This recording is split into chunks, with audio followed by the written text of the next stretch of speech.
сөйтіп қалаулымға қатысушы болмай қалдым. Бірақ алайда редакторлар біразға дейін жаңағы қалаулымға да шақырды, сосын келінім деген шықты, сол программаға да шақырды, енді шыны керек қатысушы. Сонымен қалаулымның темасы жабылады деген ойдамын. Әке-шешем қарсы болғандықтан мен қатысушы болған жоқпын. Солай қалаулымда андай түсініксіз бір адамға белгісіз жағдайда жоқ болып кеттім ғой. Енді көбісі түсінбей қалды да, не үшін қалай болды деген сияқталып.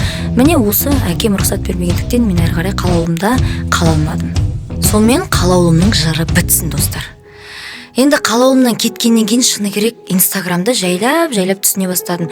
Себебі сол қалаулымда бір апта жүрсем де, сол жақтағы қатысушылар кәдімгідей тырмысып Инстаграмдарын жүргізіп жатыр да. Сөйтсем олар реклама алады екен, Инстаграмнан ақша табады екен. Инстаграмда енді блогерлік деген дамып келе жатыр екен. Шыны керек сол қалаулымға барғаннан кейін барып түсіндім мен. Инстаграм не үшін қажет, блогер деген кім, статистика деген сияқты әңгіменің барлығын, рейтинг деген сияқты әңгіменің барлығын қалаулымнан кейін түсіне бастадым. Жайлап, сосын енді мен кетіп қалдым қалаулымнан. Ол кезде бір 1000-жарымдай ма подписчик қосылды маған. Бірақ мен енді шыны керек подписчик үшін барған жоқпын. Подписчик үшін барсам, қатысушы болып, сол жерде отырмайын ба да. Сонымен не керек, сөйтіп Инстаграмға жайлап жұмыс жасай бастадым. Сол кезде TikTok деген жаңа приложение енді шығып келе жатырған еді. Сол жайлап TikTok'ымды түсіріп, Инстаграмға жүктеп, жаңа әдемі фотосессия жасап, суреттер жүктеп деген сияқты қылып, парақшамды кішкене жандандыра бастадым. Ол кезде мен сөйтіп жандандырып, неше түрлі посттар жазып, және енді уже Негой Салтан келген кез ғой, 4-ші курста. Неше түрлі Негой, енді әртүрлі қайдағы жоқ әңгімелердің барлығын жаза беретін ойыма келгенді.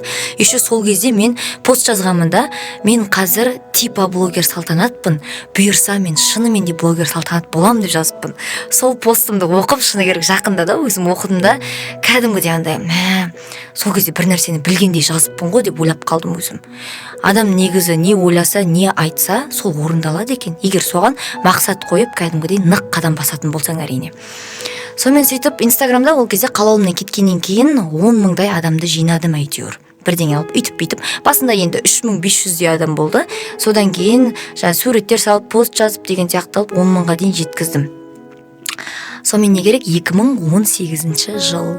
2018 жыл келді уже.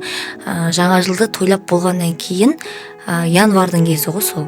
Январдың кезінде бұл менің өмірімдегі ең тәтті кездер. Әлі күнге дейін еске алсам да, андай күліп, бір жақсы бір әсерде болып қалам. Сол кездерді еске алсам. Біреулер кішкене ішінен біліп те отырған шығарсыздар. Минхо.